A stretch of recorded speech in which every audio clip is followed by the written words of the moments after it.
Deep under the surface of the ocean, a massive shape rests in the absolute dark. When the artificial lights of a deep water submersible cut through the blackness, they do not reveal a gentle decay. They reveal the scene of a catastrophic structural trauma. Lying completely upside down at roughly 600 feet is a modernized steel dreadnought of more than 34,000 tons standard displacement. The immense warship did not simply settle on the seabed. The kinetic violence of the impact was so extreme that its own massive bow is violently folded completely backward over the keel. This shattered labyrinth of heavy armor and rusted steel is the Imperial Japanese Navy battleship Yamashiro. She rests exactly where she fell at the bottom of the Surigao Strait in the Philippines.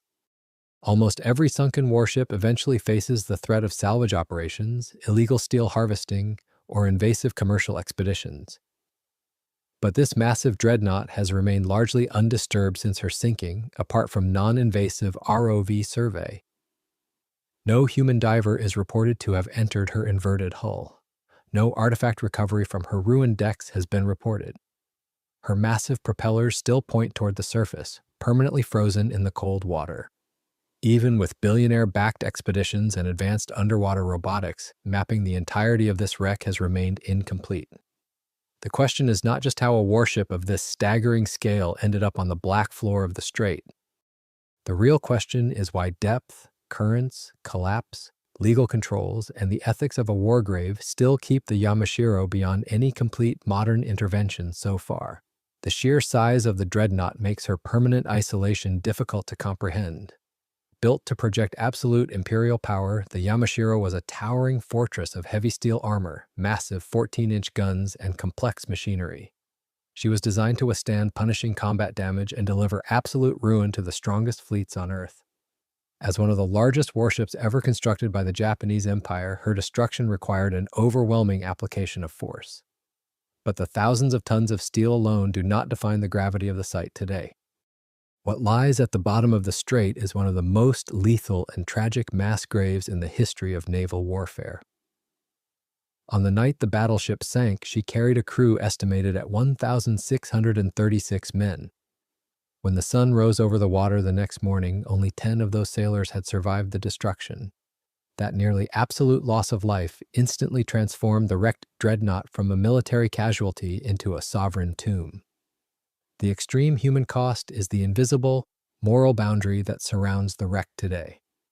The wreck is best described as a war grave and an underwater cultural heritage site subject to Philippine heritage controls, with wider international principles calling for respect for human remains in sunken state vessels. That status does not turn the site into a simple treasure field. It makes any commercial salvage, artifact recovery, or physical disturbance legally and ethically fraught and potentially unlawful without proper authority. Many of the men who went down with the ship are presumed to remain with the wreck, and the site is treated as their resting place. But the law is only the outer shield protecting the site. To understand why the Yamashiro was never disturbed, you have to understand the catastrophic mechanical forces that sealed her fate, inverted her massive hull, and permanently reshaped her steel in the freezing depths. The present condition of the wreck was forged in the violent early hours of October 25, 1944. Vice Admiral Shoji Nishimura led his southern force directly into the narrow bottleneck of the Surigao Strait. Waiting in the darkness was an overwhelming American battle line. This ambush was not just a tactical trap. It carried the heavy weight of historical vengeance. 5 of the 6 American battleships waiting to open fire on the Yamashiro were Pearl Harbor veterans, ships sunk or damaged there and then returned to battle, including West Virginia, California, and Tennessee. When the trap closed, the Japanese dreadnought was engulfed in a concentrated storm of heavy armor-piercing shells. The sheer volume of incoming fire devastated the towering superstructure and the command decks. But the heavy naval gunfire, while completely destructive to the upper portions of the ship, was not the primary mechanical cause that doomed the dreadnought to the bottom. The fatal blows came from successive destroyer-fired torpedoes that steadily stripped away her reserve buoyancy, tearing open confirmed damage on the port side and likely striking elsewhere as well. Massive amounts of ocean water rushed into the breached underwater defenses. The battleship fought the catastrophic flooding and was still able to make about 15 knots even as fires lit the night around her. but the progressive loss of buoyancy on the port side initiated a fatal, irreversible capsize trap. As the list increased, the center of gravity shifted past the point of no return. The massive 30,000-ton dreadnought violently rolled over. As the end came, abandon ship was reportedly ordered, but senior officers, including Nishimura and Captain Shinoda, did not get clear before the world turned upside down. The immense hull plunged stern first beneath the waves, trapping hundreds of men inside a sinking, inverted steel box. After the final blows, the last capsize and disappearance from the surface unfolded within minutes. The speed of the capsize ensured that almost no one could escape the armored labyrinth before the ocean claimed the vessel. The violent rotation of the ship threw heavy equipment, ammunition, and men violently across the internal compartments as the cold water rushed in. When that immense weight of inverted steel reached the ocean floor, the impact appears to have added to the wreck's catastrophic deformation, but the exact mechanics remain uncertain. For over 70 years, naval historians debated the exact nature of the destruction. Because the sinking was so violent and rapid, later accounts sometimes confused Yamashiro with the even more disputed fate of her sister ship Fuso. It was not until November of 2017 that the research vessel Petrel deployed a deep-water ROV to document the wreck. The sonar and camera feeds showed that Yamashiro was not a scattered field of unrecognizable fragments. She was largely contiguous, but grotesquely deformed by gravity, collapse, seabed impact, and the long pressure of deep water. The dreadnought lies inverted on the seabed, with the forward section folded back over the main wreckage. The towering pagoda mast, once the signature and intimidating silhouette of the battleship, was crushed underneath the incredible weight of the inverted hull and buried deep in the seabed mud. Because the ship rests entirely upside down, the upper decks, the massive gun turrets, and the superstructure are permanently hidden from view. This inverted orientation prevents researchers from making a complete visual count of the heavy shell hits the ship absorbed during the battle. The exact pattern of devastation inflicted by the American battle line remains unresolved, concealed beneath the upturned mass of armor. The robotic cameras could only glide along the rusted bottom of the hull and observe the jagged torpedo damage on the port side, preserved in the cold, lightless depths of the strait. The thick steel plates designed to absorb catastrophic damage were simply torn open by the underwater blasts, leaving massive voids in the hull.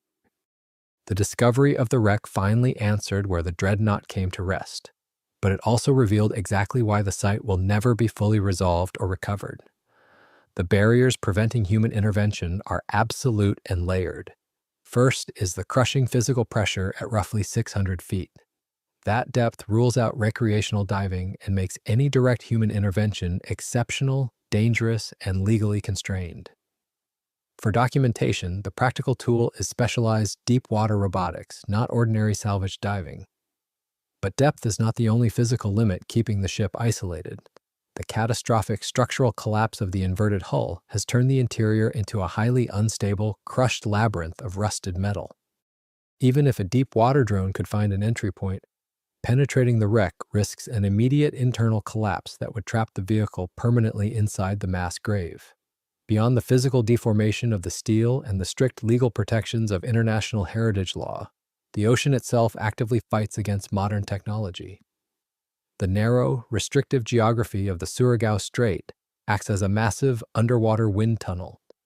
The tidal forces moving through the channel create deep water shear currents of extreme and unpredictable violence. During the 2017 expedition, researchers attempted to document as much of the fallen ship as the conditions allowed. As they moved near the side, exposed to stronger current, the flow became powerful enough to make close ROV work unsafe. The team avoided forcing the vehicle into a position where current could pull it into the wreck or damage it against the steel. Because of this environmental barrier, the starboard side of the Yamashiro was not filmed in detail during that survey. The full extent of the battle damage on that side remains uncertain, inferred partly from sonar, records, and survivor evidence, but still guarded by the relentless movement of the ocean. The violent underwater current operates as a permanent, physical wall that no amount of funding, technology, or curiosity can turn off. The wreck is fundamentally untouchable, guarded by forces much older and stronger than the war that put it there. A complete and perfect map of the Japanese battleship Yamashiro remains unlikely with the evidence now available. No responsible commercial salvage operation should be expected to drop anchors above her protected resting place. Any attempt to raise her shattered hull from the dark mud of the Philippine seabed would face overwhelming legal, ethical, and technical barriers. She exists in a state of permanent, untouchable suspension, caught forever between the catastrophic mechanical violence that sank her and the extreme ocean environment that now preserves her isolated grave.